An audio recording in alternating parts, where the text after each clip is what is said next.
Kuchen,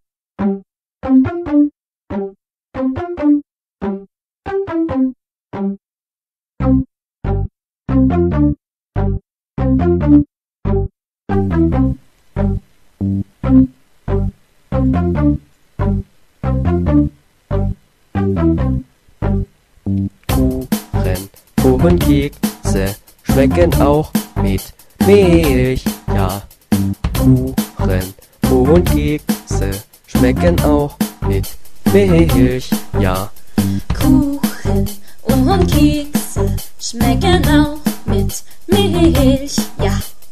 Kuchen und Kekse schmecken auch mit Milch, ja.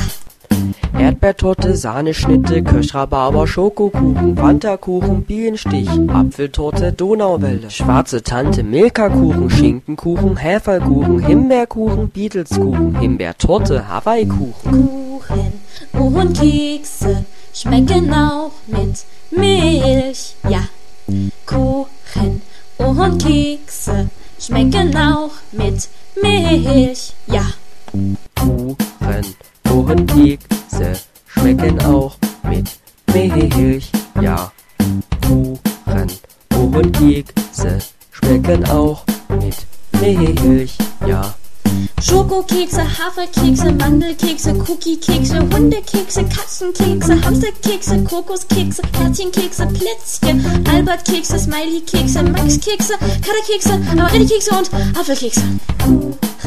Kuchen und Kekse schmecken auch mit Milch.